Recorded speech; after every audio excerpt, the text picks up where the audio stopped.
further ado, let me please introduce our guest this evening, who is Arden Hart. She is a trans right activist and reptile enthusiast, first and foremost. She grew up in a staunchly conservative town, and her family was involved in a non-denominational charismatic church for much of her early life.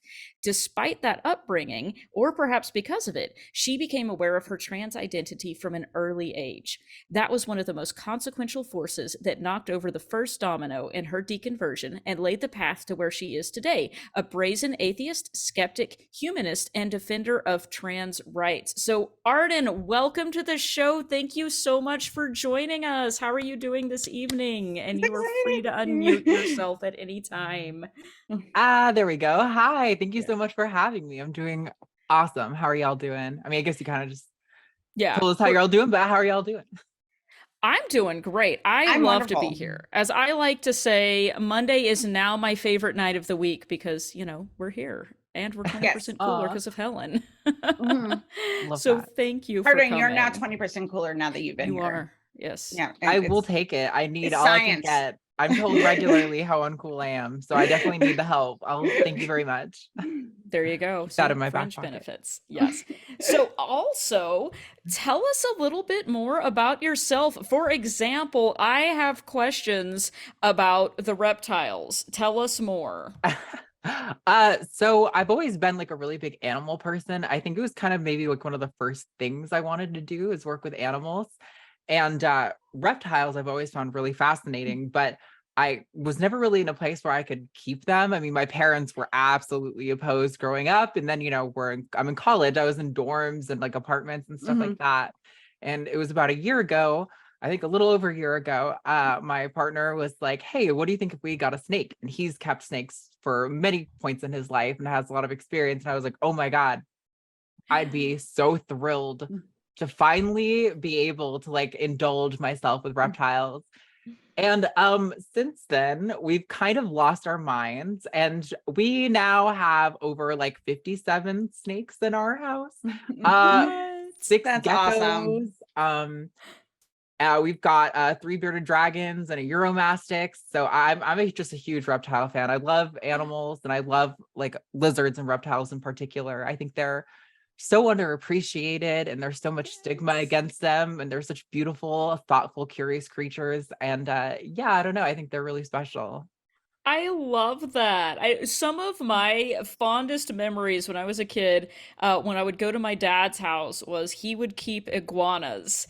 And he had one iguana that was a free range iguana where it would move around the house, you know, as it pleased. You know, they're not always that active, but sometimes it was. And I remember one time our grandmother was over visiting and she was not a fan of the reptiles. And on that particular day that she was visiting, she walked into the breakfast room and the iguana had come into the breakfast room and was on the kitchen countertop and had encountered its reflection in the toaster oven. Oh no. It was like having a moment with the reflection, and she came in and saw this happening and just completely lost it, and it was pretty hilarious.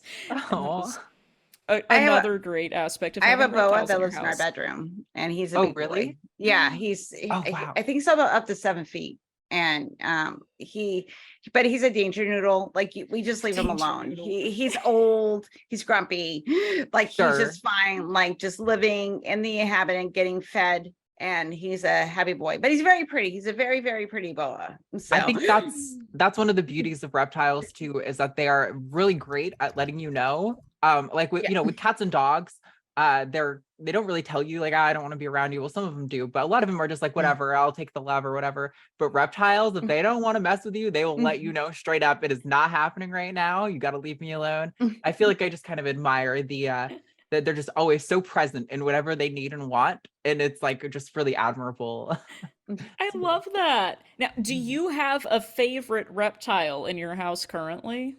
Oh, okay. So I mean, obviously I love snakes. Most of our collection is ball pythons. And I do I love ball pythons. Yes. Yeah, I love them. I'm sorry.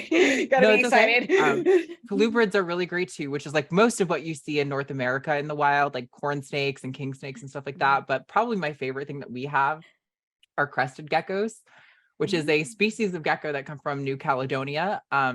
They're arboreal, and they're mostly nocturnal, so they only really come out at night, but they have this smooth skin, and they have these spikes over their eyes. They used to be called eyelash geckos by some people, but they're just so sweet and so cute, and just, I don't know, they're adorable, and I love them, and I want to hold them forever because they feel so like smooth and funky in your hand. And yeah, I love that. I yep. got to pet sit a bearded dragon one time, and it was the coolest thing ever. He would just like hang out like on your shirt and just chill. Oh But yeah, they were great. Like we I love don't want to. to assume his mental state, but he seemed like he enjoyed it. Yeah, I mean, it's pretty hard to know with reptiles, like what they're actually feeling per se. And obviously, whatever they're feeling is very different from what we think of with feelings. But bearded dragons are great for, just like you're saying. We love to take them out and just like plop them on someone, and they'll be like, "Oh my God, it's just hanging on me," and it's so nice. Yeah. I love that. That is so cool. What an interesting hobby. I love it. I love animals as well, and I love quote unquote exotic animals. So I'm super excited about all of yours. Thank you for sharing all that with us. I'm excited about it now. Okay, so to awkwardly segue, happy Pride, by the way. Helen and I asked each other what we were doing and how we were doing with Pride. How are you doing? What are you doing to celebrate? Have you done anything fun so far? Do you have any plans? I don't really have plans, and I haven't done anything crazy so far. I mean, like I feel like I'm only 27, but I still kind of feel like I'm getting like too old to do like all the partying. I just don't have that level of energy anymore. But I do Arden. miss the first few prides where I was like, I literally went to like 4 different prides in 4 different cities or something like that. I was definitely trying to go everywhere, but I feel like this pride, I've a lot further in my activism and a lot deeper in my activism than I was initially. And I feel like for me, I talk about this a lot on Transatlantic too, which, if you don't know, Transatlantic is my show on the line where we take callers about trans issues. And I've often said how, while I am happy to do activism, I think it's something that I'm good at and that I want to do because I care about the next generation of trans people. I aspire towards a life where I don't have to do activism, where I am able to just be a trans person existing in the world. And I'm taking some time away from a little bit of the depth with which I do my activism this month. Like, I'm not going to be spending any time on Twitter. I'm really trying to cut back my social media use. Just to, I don't know, really spend some time with myself and remembering that, I think really a lot of the beauty and like the humor and the trans experience is in like the mundane parts, where you're just living your life day to day and just kind of being a person in the world. I don't have to always be a trans person or a trans woman or a trans activist. I can just be a person who's just, trying to do my primate stuff until I kick the bucket or whatever. Well, that's the goal, Yes. when you can just exist. Like, it's fine. Like, nobody Mhm. cares. And that's the goal. And those moments that you reach that goal, like, you, even if it's just like, you're just existing in your life, just running to the grocery store. I think that everybody should just have that experience of just existing in the world and not having to be an activist or, be a queer person, that you just exist. So I Yeah. love that. I mean, I love being trans. I love the trans experience. And I think there's really beautiful things there, but it's also just in the state of the world today, um, it's exhausting to constantly feel like, I have to like make a fully fledged and like cited argument for like why it's okay that I went pee when I was out today. Like, it's a little exhausting Yes. sometimes, and it's nice to kind of just take a break from that. Yes, I am so glad you brought that up. I love that. And I feel like as much as activism and being visible is part of the tradition of Pride, also just being able to exist is also what we're celebrating. And I feel like it's a time of year to think about celebrating ourselves as well. And that is part of just existing in the world. And I don't have to justify myself to you. This is our month. Right. Yeah. right. Yes. Yeah, exactly. Yes, we get to be here this month and every month, but specifically this. Yeah. Very I love loudly that. this month. Yes. This month it's, sprinkles and rainbow everywhere, which I love. Rainbow sprinkles belong on everything in my humble opinion. I I agree. agree completely. Yes. Yep. Okay, so let's dig into it. So I was really interested when you sent me your bio. You mentioned that growing up in a non-denominational charismatic church may have contributed to your becoming aware of your trans identity. Can you tell us more about how that kind of unfolded? Yeah, I mean, like, I think anyone who grew up in a church environment like that, very biblically literal, knows that the gender roles were very heavily enforced. And when you are someone who is presumed male growing up in one of those environments, I feel like you're giving very, very clear messages about like women's value and like the value of queer people. And I think for me, while it was negative in a lot of ways early on in my life, I definitely really deeply internalized those messages. And so I think I was kind of forced from a young age to be like, just to really think deeply about, these roles that I'm being told about and how I interface with them and how my peers are interfacing with them and wondering why there's some sort of disconnect between all of those things. And it just became very apparent very early on when I'm interested in like hanging out with my girlfriends at recess and things like that. But I'm being told that I need to cut my hair or that I have this one really strong memory. We had a Christmas event called Red and Green Day where all the students would show up wearing red and green. And I painted my nails red and green. I think this was first grade. And I love I got up it. on stage and I went like this to show the I audience love my it. nails. And I was accosted by like multiple teachers after about not just the fact that I painted my nails, but the way that I presented my nails to the audience. And it was like such like a stark thing for me where I'm like, oh my God, all of my friends who are girls are able to do all these things, but if I do it, I get in trouble. So Isn't that interesting? yeah, it's just very present, Yeah. it's hard to avoid thinking about gender roles when you're in that kind of environment, because that's how they frame everything, really. I mean, like gender and sex are, as much as they are insecure about it, or as much as they like to avoid thinking about it directly, it really is like present in everything that these people Yes. do. And consciously enforced. It's the argument, tends to be, oh, this is natural. There's nothing you can do to change this. But in fact, they're spending so much energy trying to force kids to fit into these very strict roles that don't, in fact, naturally fit everyone. And Right.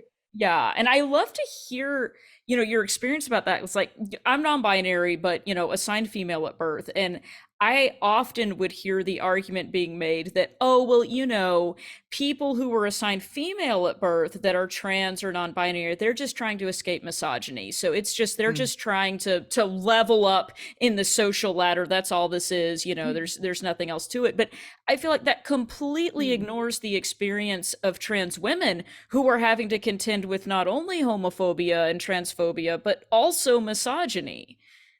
That's got to be like an extra layer to it. For sure.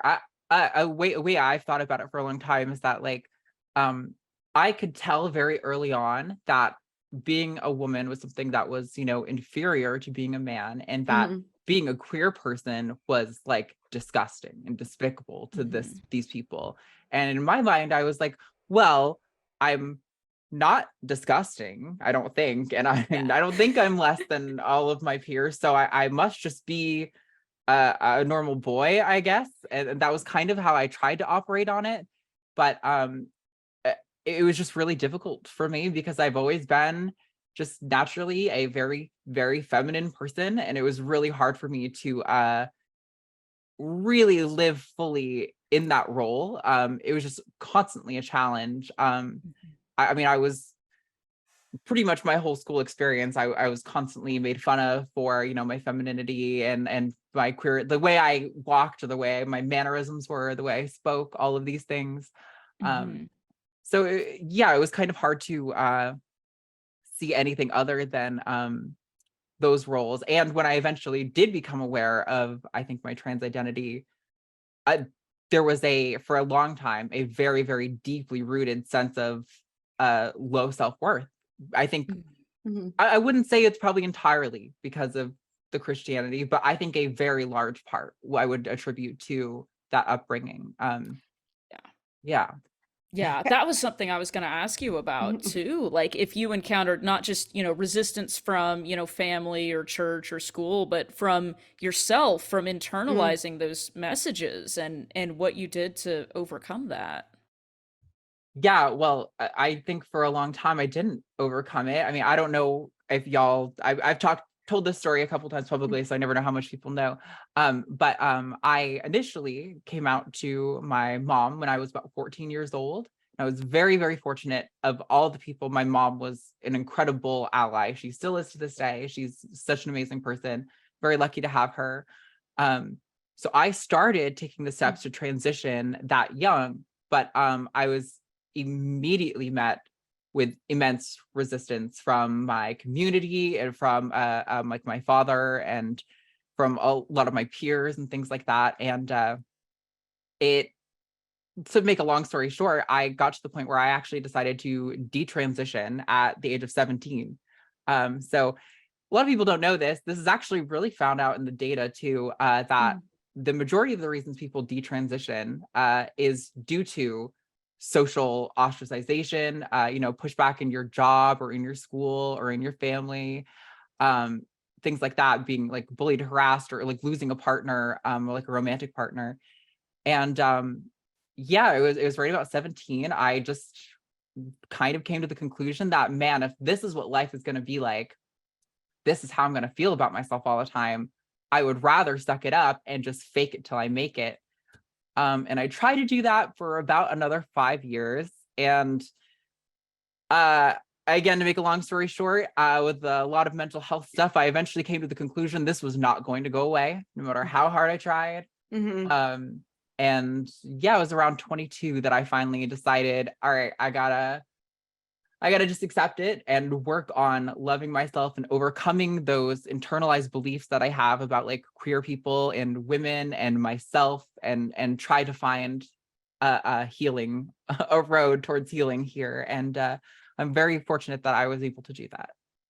It's very interesting you say that, because as a cis queer person, it's interesting, like obviously the experience of being trans is different from mine, but that identity of womanhood and what that means, and like forced gender roles, because that was part of my deconstruction, is how do I exist in a world as a woman where I don't want to think that just because I present cis that like there's certain things I have to do, and I think, and there's certain ways that you have to perform. And I think that's part of the experience when you're going through that deconstruction, not only from religion, but what society is telling you what you're supposed to be.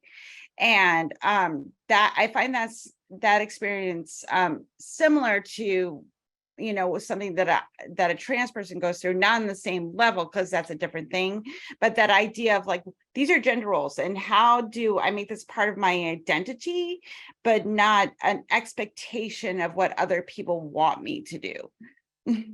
Yeah, absolutely. I think one of the things that I thought was really healing for myself and my like, how I interpret gender roles and like how I look at like the patriarchy in our society and how all these things are structured, was to read a lot of feminist literature. I really dug into that and to try to expand my concepts of all these things, because I realized that I was feeling a lot of shame, and I knew that that was all rooted in the worldview that I had growing up. And so I was like, I really need to just expand my mind and my concept of womanhood and like what that means and gender in general, and really try to find what I actually want and what I feel, and to learn that like just because I may, like one thing or like to behave in some certain way doesn't negate my womanhood or make my womanhood. Those things can be completely distinct from each other. I love that. And I have follow-up questions, but I have to ask because we are super nerds here at RfRx. Do Yeah. you have any book recommendations for us? What should we read on this topic? Yeah, I mean, like I read a lot of bell hooks, I think when I was starting, which that was really good. I was really I took a like gender course when I was in college. That was also where I got connected to a lot of this kind of stuff. I don't know if I necessarily remember every book title that I read, but I will say I think one thing that was sometimes more impactful than the feminist literature was I went on a kick of reading like memoir, like just nonstop. I read like just so many different memoirs written by women. And I think that was really one of the best things for me, because I was like really just able to like see how everybody's path is different. You know, there's no like single factor. Like, sure, there's utility to language when we're talking about women and men and like all these gender roles and all these things. But when it comes down to it, there's no single path or single factor that's going to make someone fit into one of those groups or not fit into one of those groups. Absolutely. I love that. So Yeah, that's to me like that's the best thing about memoirs is you get to see someone's real life. It's not, a set of, four tick boxes that, oh, this is it. Now you're a woman, now you're a man, now you're not. It's someone's real lived experience, and it's always messy, and there's always a lot going on, and it's complex, and that's humans. Sorry, I stepped on you, Helen. Go ahead. that's okay. So like I was just wondering from your perspective, do you think that the pushback, especially among like TERFs and that women, cis women, they're like, these are the rules, and these are the rules we're supposed to follow. And especially like there's a part of me, like the feminism is like, yes, I understand we want to smash the patriarchy. It's bad. Like, I get it. But there's another part of me, I'm like, yeah, but let's not, bury people under the brush as we go along. Like, it's not a good idea to do that. And do you find that, because we hear mostly from men that because of patriarchy and sexism, but I see a lot of pushback within women, like cis women, that they are terrified of this new idea of gender, and that somehow if you transition, you can't really be a woman because you haven't had the experience of woman. And I'm like, well, if you transition into the woman, you are experiencing life as a woman. So I don't understand this argument, and I find it kind of frustrating in a lot of ways. Yeah, I think I mean there's like a couple of different arguments that I feel like are related to this that I hear a lot. I mean, like we can even just go for like the what is a woman, right? Like the Thank you, catch-all Matt that they love Walsh. to use. Yeah. Thank you, Matt Walsh. The answer is not someone who can't open a jar of pickles. Can we just all agree that that is not the answer? I can open a jar of pickles fine, by the way. I mean, what I think is interesting though is that like so they'll use this definition adult human female, right? And well, I think that I recently heard the argument that the order of those words is actually really important, and I think that is particularly interesting, where it's adult female human, because female is like the subject, and in their definition, female becomes the subject, and adult human becomes the modifiers for that, right? Whereas in reality, we're talking about an adult female human. But I don't even completely object to the notion of like adult female human for the definition of woman, as long as we talk about the reality of, I know this is what really gets people's their gears turning, about the reality of how flexible sex is. Like the reality, sex is a combination of physical biological features. There's many things, not a single one of them uniformly makes up sex. And in every single bucket that you pick, there are people who we would all agree are cis women who don't fall into, who don't qualify with that box, right?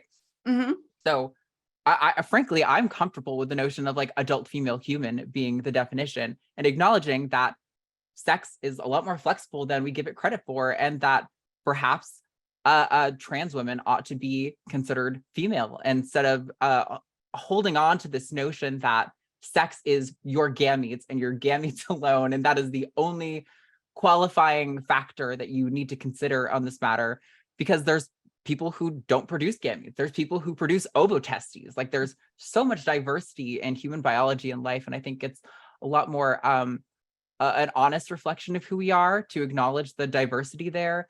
And I think it's better for everyone, including cis women who are gender nonconforming, but who identify as cis women, if we acknowledge like the flexibility of these things. Yeah, there's definitely a lot more. There's like 4 other arguments that are like floating around in my brain that are kind of related to this. Like, I don't want you going on a gender studies dissertation or anything. Sure. Like, I do. Excuse me. I do. We are here for it. Please dissertate at will. Dissertation. Car, we went to college, okay? Yes. Listen, we like information here, so yes, go at length. But I totally agree with what you're saying, that it is so much more complex than I think there are a lot of people who like the idea, and tell me what you think about this. I think there are a lot of people who like the idea of sex and gender being both binary and both have to, correspond to what you were assigned at birth, because it's simple and it's easy and you don't have to deal with nuance and complexity and the fact that in reality you can't actually answer the question in one sentence, what is a woman? And interestingly enough, nobody ever asks what is a man. I wonder why that is. Yeah. Patriarchy might have something to do with that. Sexism. What are your thoughts on that? I mean, on like the wait, sorry, can you reiterate? Sorry, that was a long meandering stream of consciousness. Okay, yeah, but that happens a lot on this show. Yes. Just like no, but like, I'm wondering, to what extent is it actually just that people are not so much uncomfortable with the idea of gender being a spectrum or gender being something that can be different from the sex you were assigned at birth, so much as it is just that people are uncomfortable with having to think complex thoughts and having to deal with nuance and uncertainty and not be able to just easily fit everything into a box and forget about it. Do you think that's part of it? Definitely. And I mean, you can see this in some of the laws that they pass with like bathroom stuff, right? And this kind of is what I was talking about earlier with like how these things affect like gender nonconforming cis women. Like Florida did the bathroom ban, and there was a report like within a week of a gender nonconforming cis woman who was accosted in the bathroom. Cops had to show up. They had to interrogate this poor woman and pull her out of the bathroom, because it's now these women who, who are probably largely conservative and Christian, are aware of the fact that they can't always tell just on looks what someone's gender is. And that's highly disturbing to them. I don't think it's the entirety of why there's so much pushback. I think there's probably a lot of things going on here, but I do think, people are realizing, in not considering the nuance here, I may have been hurtful or inconsiderate to an entire group of people. And rather than confront the reality of that emotion and be like, what can I do about it going forward? Like, how can I rectify the harm that I may have caused? They think, no, actually, all of these people are wrong. Gender is exactly what I always thought it was. And these people are just weird freaks. And that's a lot more of an easy thing to deal with than actually having to confront difficult emotions within yourself. Yeah, I think you're definitely onto something there. I've had that frustrating conversation, with people too, who are just saying, well, it's just common sense. It's obvious to everyone. And I'm like, okay, well then how is it that the two of us have come to opposite conclusions? Right. Well, it's just obvious. Well, to who? Apparently it's not. Well, and then like if you, I've been watching too much Shiny Happy People right now. So, but like this idea of like these gender conforming ideas that like, this is your role and this is your role. And and then all of us over here are like, no, it's actually a lot more complicated. And, there's a lot of things that will be better if we, try to treat everybody as equals. And I think for people that have grown up in religious structures, that the new world that is moving and evolving, they don't know what to do with these new ideas, because as Cara said, you have to have complexities and think about things a little bit deeper. And I just find it frustrating, because you could just do the simplicity. It's like, well, I'm just going to treat everybody like they're a human being. Yeah. You know, you don't even have to think about gender or sex or anything. Like, well, I'm just like, I don't understand it, but I'm going to accept that this person is a person and just treat them with kindness, you know. And I think that's getting lost in the conversation as well. Absolutely. Yeah. That's actually something I wrote in my notes for this episode, was to bring up that, like, and a lot of these conversations, you know, we're always asking trans people, like, well, why should I think of you like this? Why should I do X, Y, and Z? Or, you know, why should I restructure my worldview or whatever? And really, at the end of the day, what I am asking for as a trans activist is for my human rights. At the end of the day, if you go home and you want to tell yourself that I am a man and that trans people are all weird to you and that you don't get it, I don't really care. I'm sorry. Am I allowed to swear? I don't know how I was gonna. You can swear. Okay. We fucking allow it, Arden. I genuinely allow it. I genuinely don't give a fuck if you go home and, like, you think, you know, I'm really a man and my cis male partner is actually super fucking gay because we're both males or whatever. I don't care if that's what you want to think. I care that because you think that getting a job is more difficult for trans people, that, you know, we aren't protected in discrimination from, like, housing and employment and education and all of these things. I care that because you don't understand that I have to live a more difficult life. At the end of the day, if like, actually, this is kind of interesting. Matt and I were recently watching this sounds like a tangent, but I promise it's related. We were recently watching season 1 of Survivor, the game show. And spoilers, but the winner was this gay man, and this was back in like 2000, I think, was when the first season was released. And they were interviewing one of the older contestants, and he made this comment about, like, I have to tell my friends that the winner was a nudist. He liked to get nude a lot, so I have to tell my friends I was hanging out with this naked queer. And I was struck by how initially that sounds really homophobic because I'm thinking of it in their terms, but then I kind of think, you know what? If someone were to say that nowadays, I actually don't think it would feel the same at all. And part of that is because gay people have entered, well, certainly there's still discrimination that happens. I know there are issues with regard to, like, adoption and stuff for queer couples. By and large, gay people have cemented a lot of their human rights in law. So if somebody was to be homophobic, it doesn't really, other than, like, the, you know, immediate impact of them being cruel to you, it doesn't impact your ability to live your life and operate. Like, this is really what I'm talking about. I don't care if you don't think I'm a woman. I don't care if you don't think all of these things about trans rights or whatever. I just want my ability to operate in society unimpeded by your crappy beliefs. Yes, 100%. It's like they think that your existence is some kind of assault on their ability to have their beliefs about gender.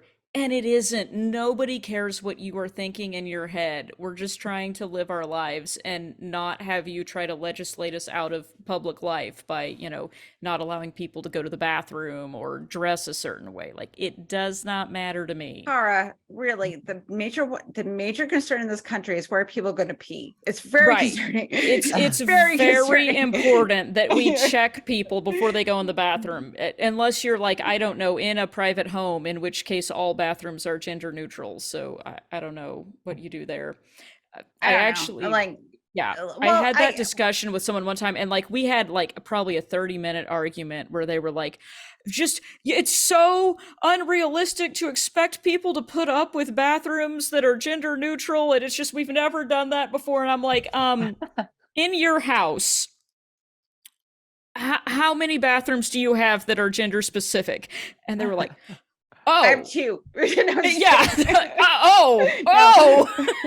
Like, really? They're gender specific, as in, like, we let any gender use them. And it's just, you know, it's clear that, it's about keeping people out of the public sphere is right. And I get, like, I understand, like, I don't want a creeper in my bathroom either. I get that. Nobody wants a creeper in their bathroom, no matter what gender you are. So but to say that trans people are the creepers when they're such a small small part of the population that, like, obviously those numbers are going to grow as more people feel comfortable coming out.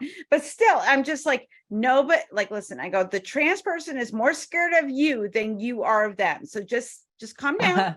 Let everybody go pee. It'll be fine. Just relax. Yeah. Peeing. And you bring up an interesting point too. And I like to try to do this kind of thing a lot in like our calls and stuff on Transatlantic, to try to like show people that they make a lot of assumptions about our position as trans activists. And like when we're talking about like sex segregated spaces, like, and in particular bathrooms, right? Like they'll talk about how they protect women. And you're saying like, well, I also don't want a creeper in my bathroom. And I would also agree that sex segregated spaces do have some sort of value. They do protect women to some extent from misogyny and the abuse of men. But there's this flawed thing where they're thinking that trans women ought to be grouped with men in these statistics, or that trans women don't also need protection from misogyny and the abuse of men, which is just patently absurd. Regardless of what, if you think I'm actually a woman or not, when my partner and I are going to trade shows and interacting with conservative business owners, I'm going to tell you right now, they don't ever look me in the eye. They look him in the eye. We literally had a dude the other day say to Matt, how long have you had the trophy wife, huh? While I'm standing right there next to him, like just blatant misogyny. And I'm not saying that misogyny ought to be a defining characteristic of womanhood, but it's like their arguments are always rooted in some sort of flawed understanding about what trans people are advocating for, and how that might undermine their worldview, when it really doesn't. Like, I agree. If you want to keep sex segregated spaces because they protect women, in a lot of cases that is true. But the problem is that they also protect women for the exact same reasons from the exact same people. Who you're really hurting are people like this woman who got accosted in Florida for being gender nonconforming. Now, her identity is under interrogation because you think she didn't perform womanhood according to your standards. That's just absurd. Yeah, and let's not make any bones about it. Like, that is part of the plan. I think my opinion is that yes, part of some of these laws that people want to make is that they do want to police how people perform femininity, whether that is trans women or cis women. If you're not performing it correctly, they want to be able to police that. They want to be able to tell cis women, you can't have your haircut look like that. You can't wear clothes like that because you're being a little too transgressive. That's a little too much. And that is, I think, not an unintended consequence. I think that is built into it by design, which is also absurd. Absolutely. Sorry. Yeah, it's just, no, I was just gonna piggyback real quick. And that's the thing I have a joke is like, you've achieved womanhood if you experience misogyny, like, yay, like power unlocked. Yeah, someone treats you less than a human being because you have breasts and present as a woman. Yay for you. And it's yay. And it's just so stupid because like I get frustrated at all the misogyny, and because I exist in the world as a woman, and it's just very, very frustrating. And then when you want, and then for me, like if you tell me you're a woman, you're a woman. You tell me you're a man, you're a man. You tell me you're non-binary, you're non-binary. I don't really care as long as you're kind. So I'm always like, are you a kind person? Are you nice to other people? Great. Okay, we can talk about Doctor Who and drink. It'll be all a good time. It's fine. And I get really frustrated when I hear people want to put people into different categories of human, and that some humans are less than another human just because they choose to live a different life than they live. And we have to make things simple, because I'm like, okay, what if there are trans people? Like my kid is non-binary. Like I have to accept my kid for the way that they are, because if I start telling them you must confirm, I'm going to lose my child and cause them trauma. So why would I do that? Absolutely. And we've had this call quite a few times, and there's something I also always try to reinforce is that let's just say like your kid being non-binary is a phase. I'm sure it's not, but just for the sake of conversation, we imagine this is a phase. Do you really think that you telling your child, no, actually, I'm not going to validate and accept your gender, and I'm going to police how you get to express it, what clothes you get to wear, who your friends are. Do you think that's actually going to make your child want to trust you and be honest with you? No, all that's going to do is make them want to hide things from you, deny you access to their life when they get the ability to separate from you. It's not actually going to help them come to any understanding in their identity. If they actually are in a phase, obviously the best thing to do is to say, hey, look, wherever you land up, I love you. Wherever you land, I love you. I'm here for you. I support you. I want to see you become your best self. If that is you as a non-binary person, great, I'm here for you. If that is you as your gender assigned at birth, great, I love you. I don't care, because at the end of the day, you're my child. That's what actually matters. Yes. Oh, 100%. Yeah. And so I kind of wanted to follow up on that. Like, given that, like, you've done a lot of great work and activism online, talking to people about these issues and bringing awareness and greater understanding about gender in general and all of these arguments against it. Like, do you have a couple of points, if you could sum it all up, and this is a two-part question, Oh. what one or two things do you wish more people understood about gender in general? And are there any other common misconceptions or arguments that you would like to be able to clear up here once and for all on RfRx? You heard it here first. Wow. So like, let's see. Wish the things that I wish more people understood about gender. I think I would probably take that back to the kind of the conversation we were having earlier, where it is not my goal, my intention, or a desire of mine in any capacity to convince you that I'm a woman. To me, this is like somebody asking me to convince them that I am not actually blonde or something, where I'm like, what? It's so absurd to me. Why would I spend my time doing that to you? That's ridiculous. I wish people understood that genuinely. Like, if I could have my ideal life, I would have a farm with goats and chickens and like reptiles and snakes across every wall, and I wouldn't have to deal with you people ever. I don't really care what you have to think about me. It's just it's silly and a waste of time. So I really wish people would just understand that trans activists are not out here trying to convince you to think a certain. I shouldn't say trans activists aren't. I'm sure there are some that are. You can find anyone who thinks anything online nowadays, but by and large, I don't think trans activists are actively, as like a whole, interested in convincing you to change your understanding or your perception of reality. I don't care about your perception of reality. I want my rights enshrined in law, so I know whatever you think, it doesn't fucking affect me.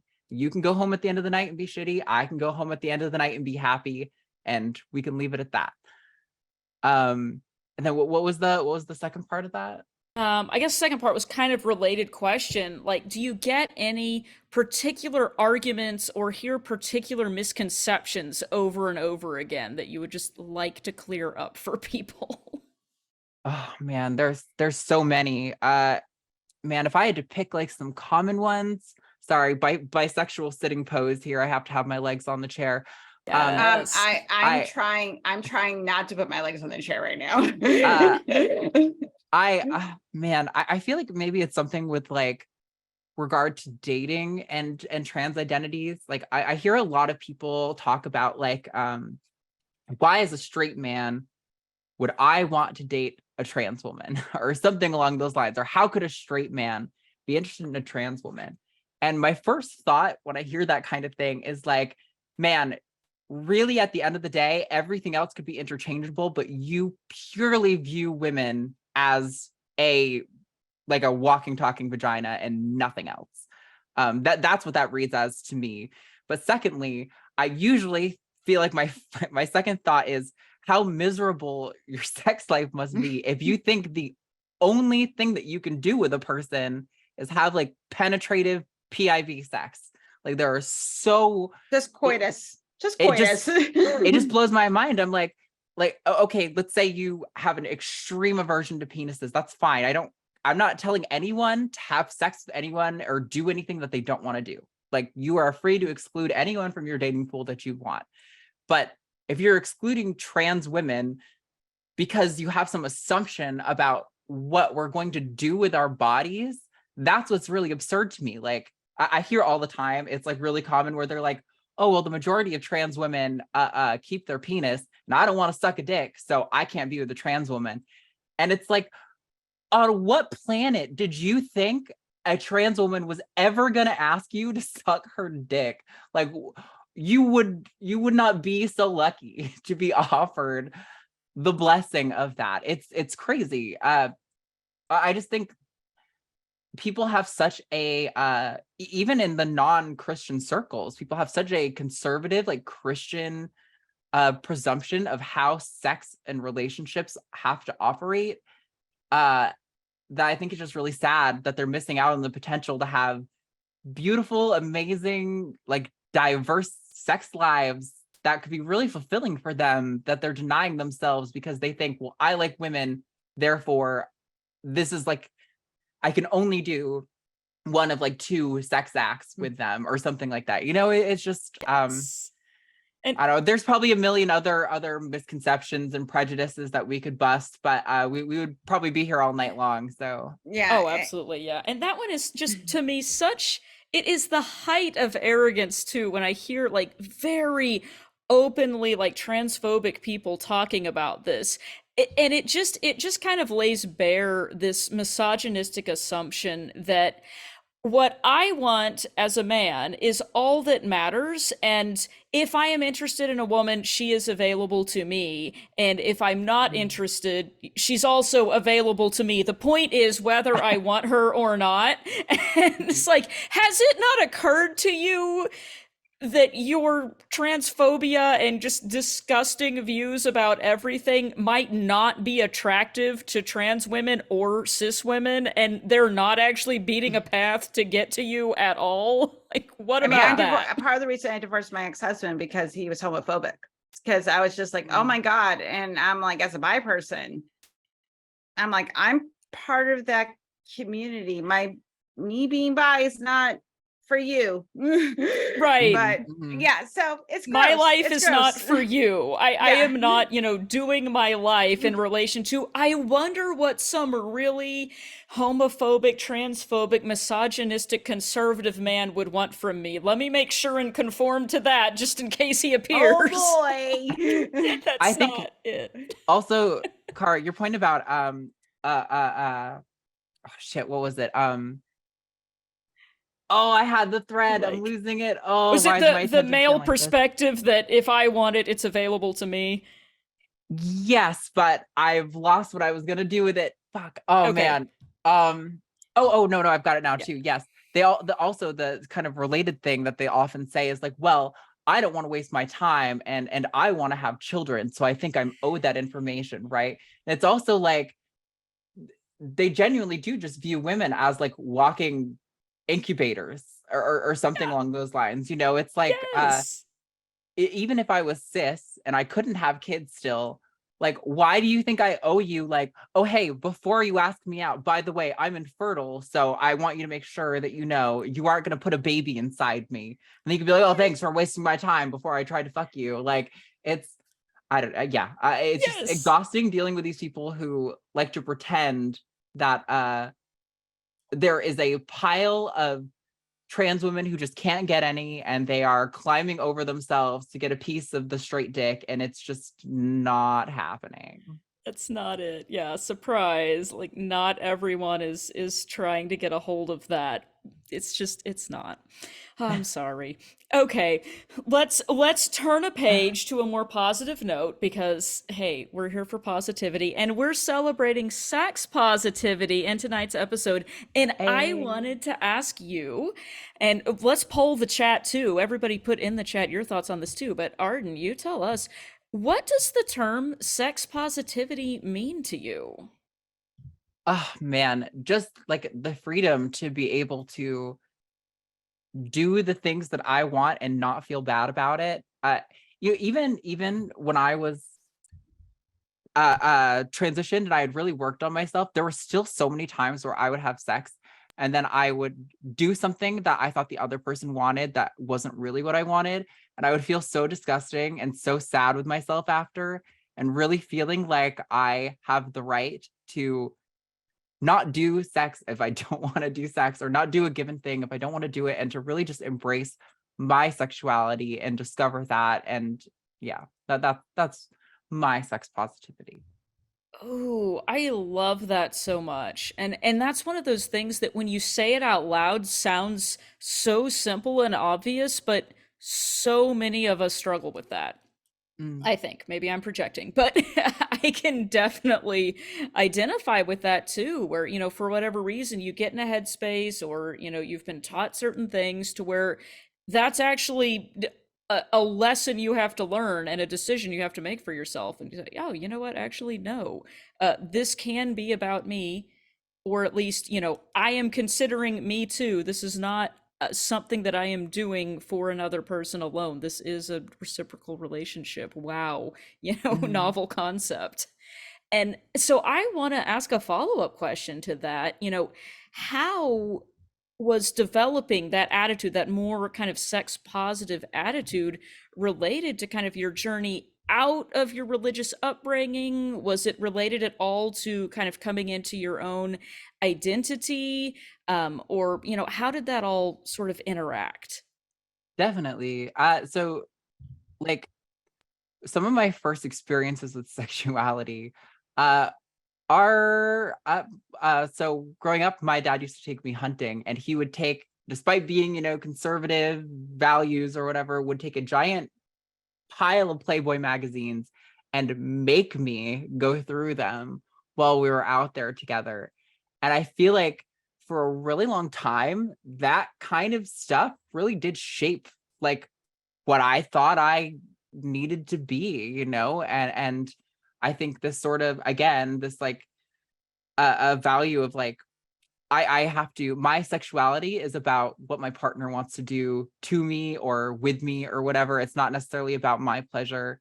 I think really kind of learning that I have value outside of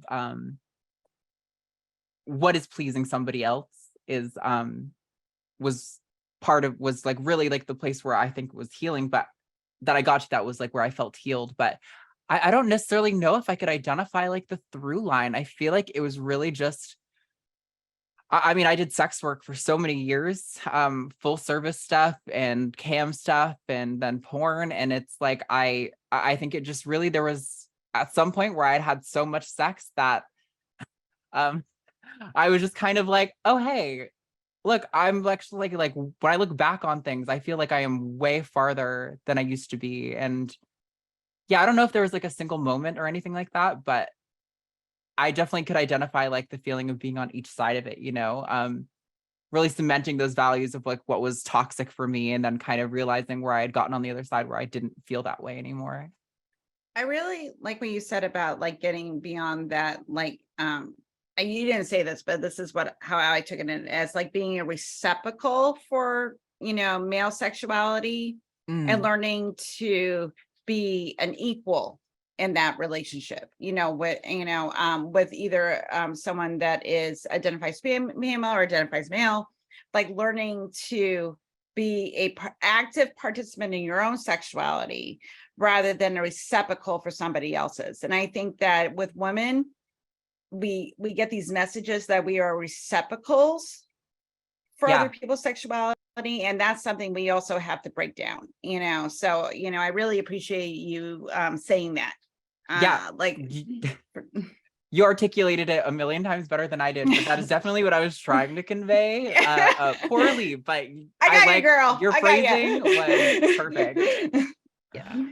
No, I think that's 100% it. It is, and it is explicitly taught in, especially in, some of the more, kind of fundamentalist evangelical circles, and in other places. That's not the only place that we get that messaging, but that is messaging that I think a lot of people internalize, and that's so harmful. And so I'm hearing you say that, perhaps part of what helped for you was actually just going out and having more experiences and finding out what worked for you. Is that basically it? Yeah, absolutely. I mean, I think when you're doing it that way, you probably don't learn as quickly as you could. But you do definitely eventually get there. I mean, like, eventually my patience for certain things wore thin, and it started to be more about like, okay, this isn't working. I don't even want to do this because I don't have the patience to put up with the things that I used to. And I think that kind of eventually refined my process and my mindset about it. Yeah. Yeah. So what other advice do you have any other advice for people that kind of might be feeling some of these things? Maybe are struggling with feeling like, hey, I grew up learning that, I was a receptacle for other people's pleasure, or, thinking about, hey, maybe I have some ideas about gender relations that are inequitable that I don't want to have anymore, or I'm in a pattern of behavior that I don't like. Or do you have any advice for people that just want to have sex positivity in their lives? What can we do better? Man. Um, I mean, I think kind of similar to deconstructing religion and like reading about other women's experiences of coming into themselves. I think really talking to the other people in your life, if they don't have to be women, they can be of any gender, of what their process is like, and people who are on the other side of that. I think that's really one of the biggest things is just, I think more than anything, it's not knowing that there's a path or knowing what your path is. It's knowing that there is another side there, that there is a place that you can be where sex can be a positive thing for you. And it doesn't have to be, you don't have to be a receptacle for the desires of your partner, where you can really advocate for yourself. I think just knowing that that is there is, for most people, going to probably be enough for them to go, man, I think I'd probably rather be there than here. So I got to start digging through and finding where that is. Yeah, that's great. I love that. Okay, so before we wrap up, because we have a lot of questions, I want to give us time to get to Q&A, but Okay. is there anything else you want to share about any of the things we've talked about before we go to Q&A?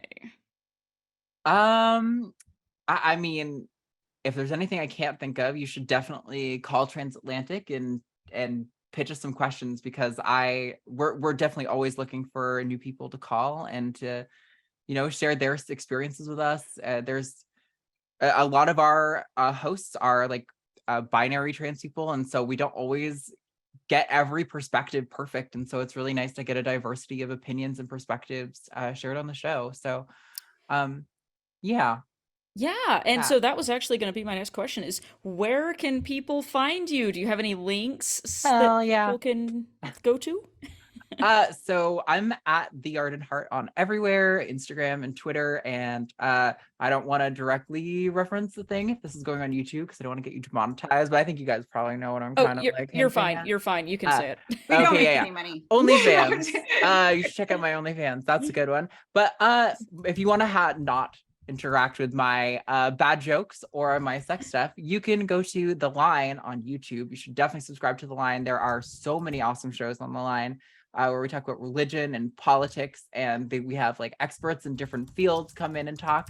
And we have the Transatlantic Call-In Show, where we talk about all trans issues. All our hosts are trans, and we just try to have educated, informed discussions on the different issues that we're facing as a society regarding trans issues. And we want to hear from everyone. If you aren't super down with everything, if you think that there's something that the trans advocacy movement is getting wrong or whatever, we want to talk to all of you so that we can refine our process. We want to be better advocates for trans people, and if that means refining something that we've been saying a lot, we want that too. So definitely go there and talk to us. So, Awesome. just so I can, Kara, when are you going to be on the Transatlantic podcast? Oh, that's an excellent question. I am going to be a guest on there There's some on non-binary perspective. Hell yeah. Yes. You can hear non-binary perspective on the Transatlantic Call-In Show on Thursday, June 22nd. I'll be on that episode too. So you'll get to see us together again. I'm going to tune in. I'll tune in and I'll call in as just a supporter and be like, these are my people. I'm giving love. And that, awesome. I love it. Please do call in and y'all come join us on there as well. That'll be a lot of fun. I'm excited about it. So thank you for sharing that, Arden. And we will definitely send people over to those links and we'll put them in the notes too.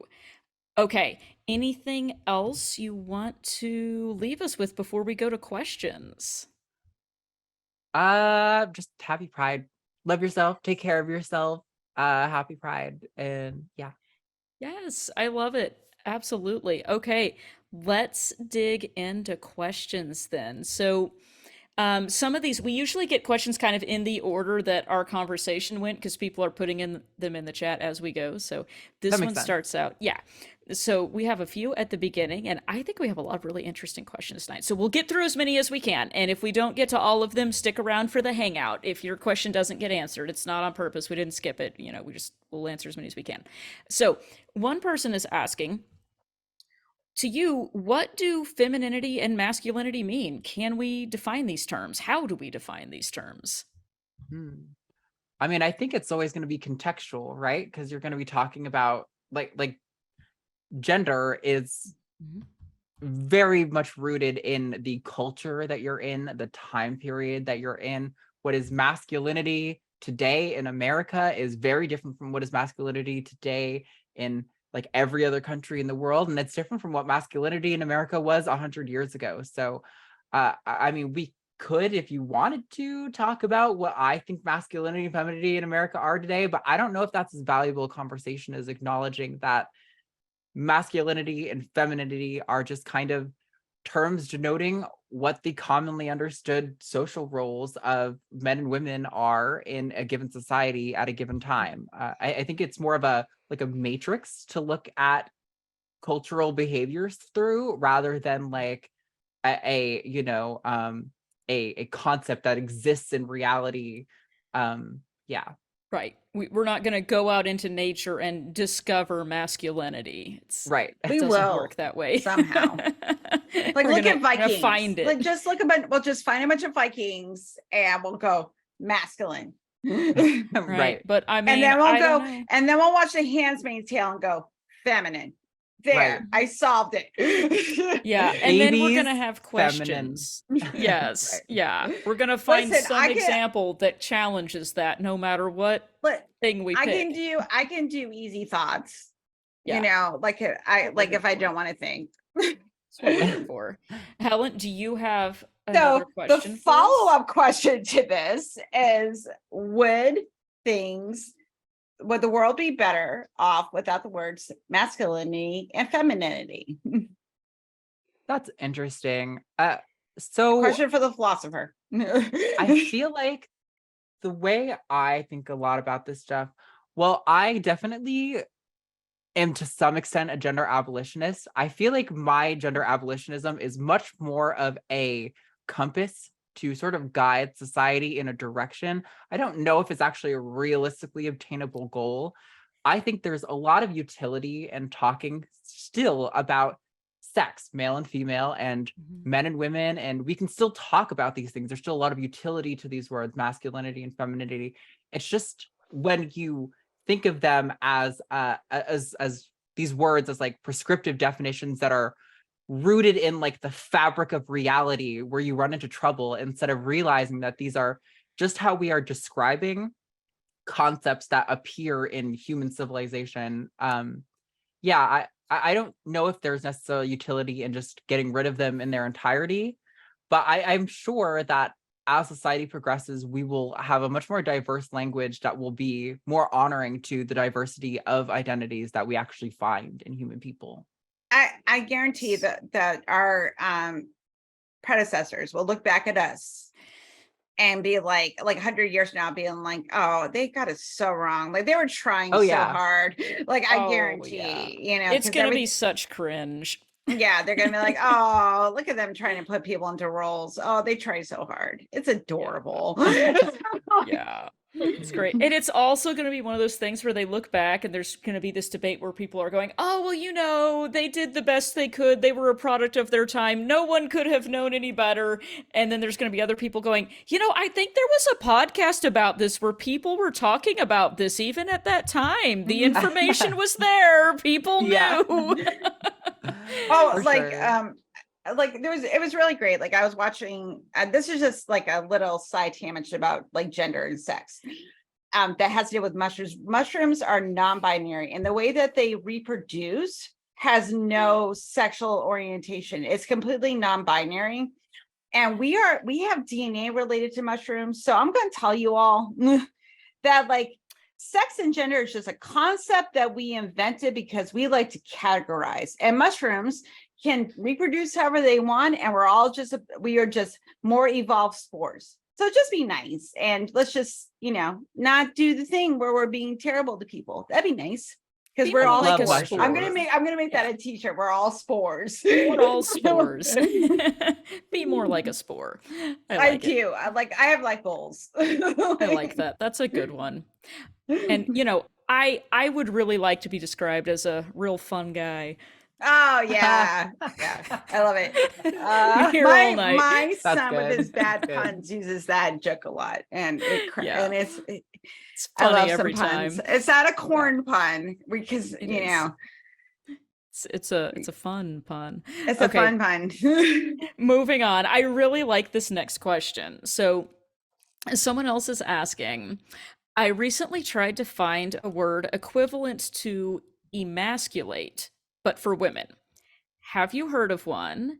Do you have any thoughts on this asymmetry in our language and how particular gender roles are assumed as the default position? So like, is that a gendered word?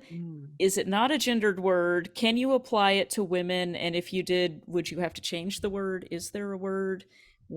Is it even a concept that translates? You know what? My first thought on this is actually interesting. It really shows that in the patriarchy, everything is framed through this lens of masculinity or not, because the alternative to emasculate in my brain is when we masculate women, like we turn them into like more manly as a feature of this is what non-femininity is more like what was the I can't remember the author, it's the poem like Ain't I a Woman? Sojourner Truth. Yes, Sojourner Truth. Yes. Exactly. The whole point of the poem is talking about how Black women were not treated like women and how they were sort of like masculinized, and that was the expectation for them in society in a lot of ways as a factor of racism. But in thinking about that, I was realizing like, oh yeah, the opposite of emasculate is not to like take away femininity, it's to apply masculinity, which is very interesting that we always seem to work through this matrix of like male as the norm. Yes, male as the default. Yeah, anything different than like male equals normal human person. Anything other than that is you're adding some qualifier, like, oh, it's a human that is emasculated, or it's that same kind of viewing everything through the male gaze kind of perspective. I agree. Well, it's one of those things that we have to remind people that Fight Club was a warning, not a documentary. So, you know, of all these bad ideas. So, you know, like I just like to remind people of that. It's a fun movie. It is a good movie. Yeah. What's the number one rule about Fight Club? I don't remember because I don't talk about it. That's right. Nice. Okay, Helen, what's up next? Got another question for us? I do. I was reading it. Hold on one second. Oh, yeah. I lost it. Okay, so I have to read. What do you think of asking what is a car in its response to the question, what is a female? To see how it's difficult it is come up with a definition that includes railroad cars, but excludes trucks. Yeah. So this is the set theory thing where there's like the meme. If you don't know, there's a prominent anti-transgender critical person named Graham Linehan. And when you asked him the definition of a chair, I think he said like 4 legs and a seat. And so people will post a picture of a horse underneath his replies to be like, a chair. But I I was having a conversation with Matt about this about a month ago, and I think the strongest response to what is a woman is to talk about what is a mother, particularly because it's very similar. When you say what is a mother, usually people's initial response is to think of your biological mother, the person who gave birth to you. But in reality, when we're talking about what is a mother, it's clearly way more diverse than that, right? Mm-hmm. You have adopted mothers. You have like stepmothers who can sometimes be adopted mothers. You can have like other people who are not mothers at all, but who kind of fulfill that role for a child's life. It's clearly, while there is like a sort of definition that you could apply that maybe seems strict, in reality, the people who fit into that category are much more diverse than the initial definition would like clue you into. And I mean, this is obviously, again, just an issue with like set theory, the notion of like how we group things, and that there's like it's almost impossible. I think it is technically impossible to come up with like a definition that will include only the things that it's meant to include and exclude what is the saying there? I can't remember how it goes. I'm losing it. But it's impossible to have a definition that is perfect, that always includes everything that it's meant to and excludes everything that doesn't fit. Oh, yeah, 100%. Like, I remember spending, 6 years in grad school trying to get a terminal degree in anthropology and reaching the end of that journey and realizing we're still all having the argument about what does the word anthropology mean, and no one has resolved it yet. It's like, definitions are hard. You never really fully resolve them. They're imperfect. And like coming to that conclusion is, I guess, part of the process, that things are squishy. Yeah. Yeah. Also, someone in the chat was saying we have words for all those other people, as you stated. But the point is, like, so for example, when I'm talking about my dad, I'm almost always talking about, well, nowadays, when I'm talking about my life story, I'm talking about my actual dad. But when I'm talking about my dad nowadays to people, I'm talking about my stepfather. I just call him my dad and my father because he's been the person who has been a father to me. He has been my parent. He has been my support. He is the male figure who takes care of me, but I don't use a different word for him. He is my dad, but even though he's technically my stepdad, the point is like that multiple people fit into that definition, even though the definition is like only really accounting for my biological father. Right. And I think that's so important that you pointed out the point of the term is its meaning to us in relationship to other people. It would be completely ridiculous for someone to try and have an argument with you if you're talking about your dad on Father's Day and saying, "Oh, happy Father's Day, you're a great dad." And for someone to go, hold on, you're not allowed to say that because biologically he's not a dad. Excuse me, facts don't care about your feelings. Like, yes, they do. It is your feelings that are the important thing when we're relating to the other humans. Are you arguing against Ben Shapiro's really obviously great thought that facts don't care about your feelings? Are you arguing against that? Oh. I am arguing that facts don't in fact care about anything or feel anything. They're facts. And I mean, I don't know if y'all saw, but at the hearing for it was I don't remember the woman's exact position, but the Congress was I don't know what the word was. They were interviewing people on like the public stage or whatever. I can't remember the word. I don't have the language there, about the COVID response from like the governmental organization that like dictates what schools ought to do. And this woman was a lesbian who was the stepmother to one of her partner's child. And she talked about her child, and Marjorie Taylor Greene literally said, "You're not a mother. You can't call yourself a mother. You're not that child's biological parent," which is the point. These people, I think, genuinely would adhere to a biological definition of mother, but that's clearly not by most of society what fits into that definition, which is the point. Anyway. Yeah, that is not how humans relate to one another, and it has never been. That is not the case. Like Kara has a dog. I have 2 cats and a snake. You have animals, and like a lot of us will refer to our pets as like our children. They're our, and we say mama and like that's daddy. And I didn't physically give birth to my cats, by the way. What? They didn't come out. What? I'm shocked. But I care for them like they're my children. Like I give them food and attention, and and I care for them because I want them to thrive and feel safe. And like I did with my own children, and also stepchildren, and also being like one of my dear friends, she's never had kids, and but she's a huge animal rescuer. And I always say that's where her mom energy goes, because because she cares for other living human beings. And I get so mad when they're like, well, you actually have to like fuck and produce a baby to be a mom. And I'm like, no. I'm like, maybe if older people care for younger people and animals and, and show kindness, that is a form of mothering or fathering.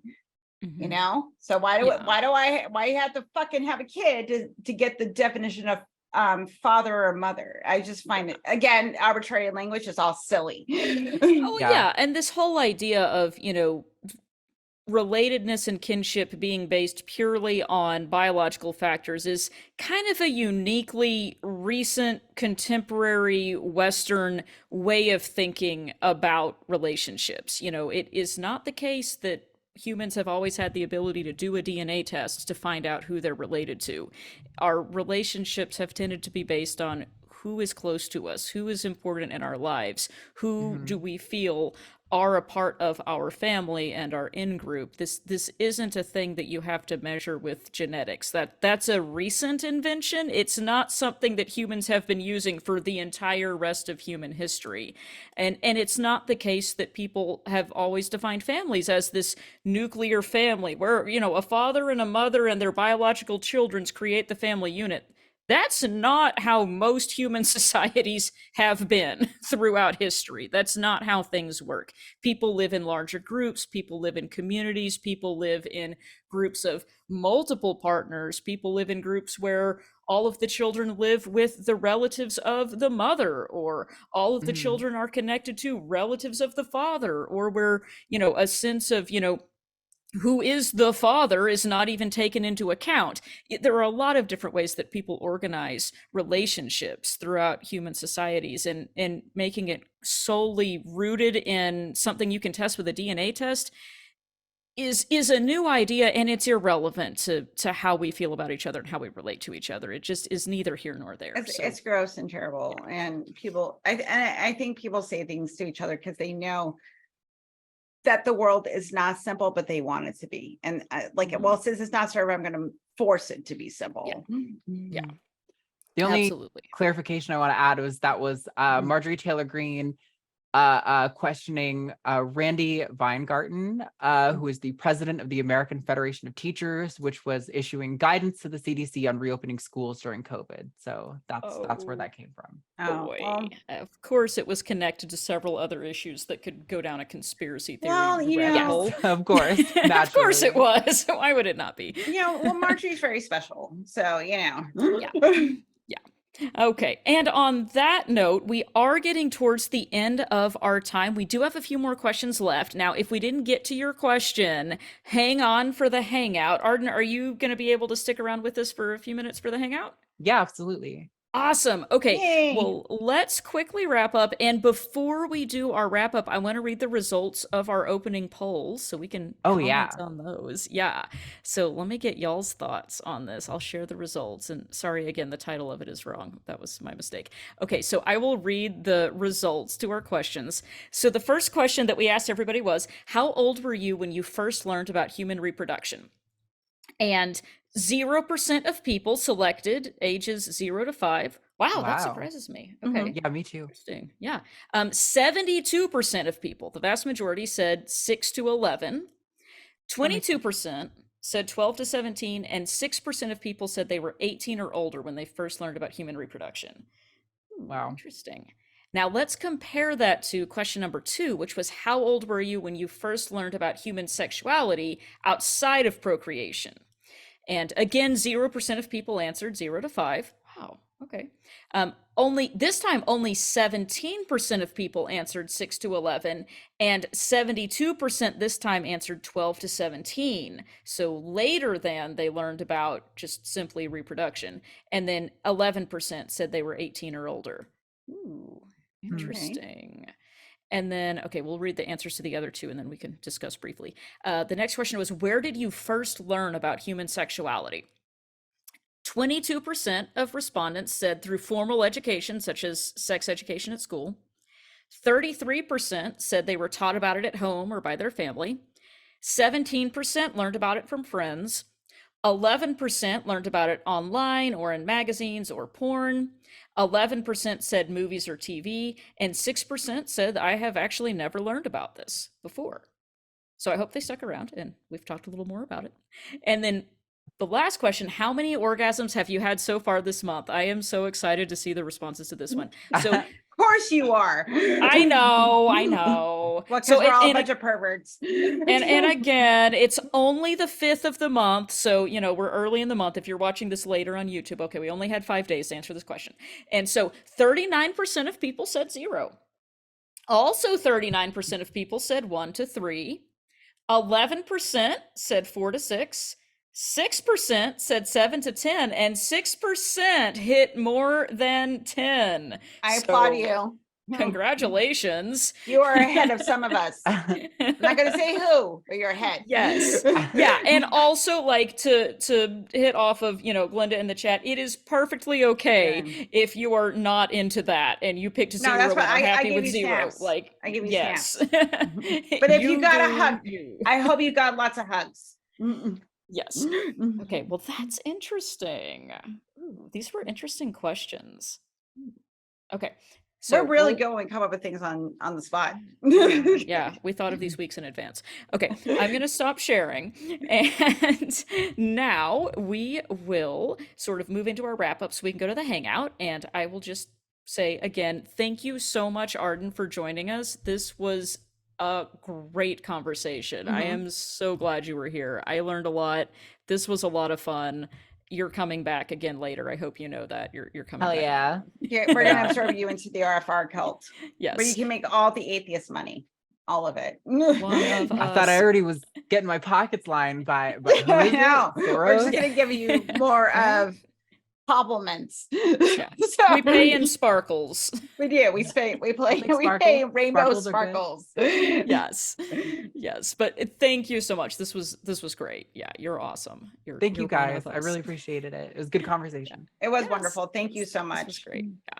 Okay, and stick around for the hangout because Arden's still here with us for a little bit longer. And don't forget to join us again next week, same time, same place, same link. We're going to have Ethan Siegel talking about why science education is important. So that is going to be a good topic. I know Ethan. He's very smart. So this will be a good conversation. We're going to do science next time. Science stuff. We're going to talk about doing science. Yeah. And if you want to get more RfRx in your life before next week, go to our YouTube channel and check out some previous episodes that are on there or wherever you get your podcasts. And if you have questions, comments, ideas for future shows you'd like to see, you can email us at rfrx@recoveringfromreligion.org. And don't forget to check out our blog and our podcast. Now, Helen, where can people find us on the social medias? Okay, so all of you are really intelligent people. So I know you know how to use the socials. It is the social media age. So we have our Facebook main page. Words are hard. Anyway, Facebook main page. So go there. Go to our main page to find out what's going on with RfR. We also have a support group page, so you can have deeper discussions about your deconversion process and that sort of thing, and find people that can offer you support, hope, and healing. Also, too, we are on the Twitter. We are on until Elon burns it to the ground. You might have to pay $8 for a check, but you can go to our Twitter page. Also, go to Instagram and the TikTok. We are on both of those as well. So now that I did that, if Car launches the feedback poll, I will read the feedback poll. Okay, so this is just for us to get some data about how you found us, how well the podcast went, how much you like us. So, I'm going to go through the questions. Number one, this program was relevant to me. 1, no, hated it. awful. 5, this was amazing. This was great. Everything was related to me and I feel really special. All right, great. And then 2, 3, and 4, somewhere in the middle. Use your feelings. But facts don't care about them. Number 2, the speaker was clear and understandable. 1, banana phone, mumble, couldn't hear shit. 5, clear as day, perfectly understandable, like they were standing right next to me. 2 to 4, somewhere in the middle. Depends on your hearing capabilities or your microphone. Maybe you need to turn your volume up. I don't know. Number 3, I will definitely attend future programs like this. Oh my goodness. No, absolutely not. Don't know, don't care. 5, yes, I love it here and I love these talks and I will be back and this is the best community ever. 2 to 4, I'm sure that depends on topic or how much you like us. And then, how did you find RfRx tonight? 1, through the RfR online community or Slack, which is the best place to be, I'm going to say. Number 2, through a meetup event. Number 3, through the socials, including Facebook, Twitter, or Instagram. Number 4, through the Discord, which is also going to make you 20% cooler because I'm there. So, you need to join us on the Discord. Number 5, on the RfR website, which is really the place you want to be for all your RfR info and everything you want to know about recovering from religion, please go there. So, and you can also find out about the podcast. And there's a nice little bio on there about Kara. You can learn more about Kara there too. And the other one, you got psychically downloaded with information about the podcast. Somebody sent you smoke signals. I don't know. So with that, I am now out. Yes, thank you. And okay, I am noticing that I'm not actually seeing any responses on the poll yet, and normally we start seeing those right away. So I don't know if that's something happening on my computer or if there's a problem answering the poll. You can see them. Okay. I can see them. Okay, good. I wanted to make sure there wasn't like something wrong. No, like it wasn't showing there are up. people are answering. Okay. Somebody's asking where's poll. Okay. So it should have popped up on your screen. You could have minimized it by accident, but it should be visible. But if other people are not seeing it, let us know that in the poll. Because we can always relaunch it. Okay. Okay. It looks like people are seeing it. Okay. Okay. So, okay, good. Just wanted to make sure that it was there. Okay, perfect. All right, so we'll give y'all time to continue answering that. It's okay if you didn't, like, we're not going to kick you out or anything, but it helps us out. We do the poll every week, so you can answer it another day. There will be another opportunity. Yeah. Okay, and so while that is going on, I would like to bring on Dr. Ray to wrap us up and lead us into the hangout. Dr. Ray, welcome. Thanks, Kara, and thank you, Arden. This was exactly what I had hoped for. Well done, and I kept biting my tongue, thinking, "Oh, I'll get in there and say something," but Helen beat me to it, and Kara did too. Anyways, I think the interesting thing about sex positivity, and you illustrated it beautifully, and that's just the freedom to be. That's what sex positivity is: freedom to be who we are. I think we could do a whole program on this, and Kara could lead it probably. The whole way that language frames our perceptions. And it's over and over again, I hear people using language as if that's the be all and end all of whatever we're perceiving. But if you change the words, the perception changes. And I was fascinated to watch tonight as you're talking, Arden, that you're using language that is I don't have the word, forcing people to transform their perceptions. And I watch the chats and people are using words and creating different ways of thinking about this. And I think my perception of this is we're in the middle of an enormous linguistic change. Mm-hmm. And that when you change the language, the perceptions start changing. And it started probably about 30 years ago or more. I mean, I think the beginning of Stonewall. Stonewall brought things to the fore that nobody was allowed to talk about before. And now we're talking about it every day. And now it just has changed our language. We are not finished by a long way, but I'm in my lifetime, I've watched it change phenomenally anyway. And it's because of people like you are out there doing the work. And I appreciate I appreciate the courage that you've got, and I appreciate the intellect that you bring to this discussion. We all need to engage in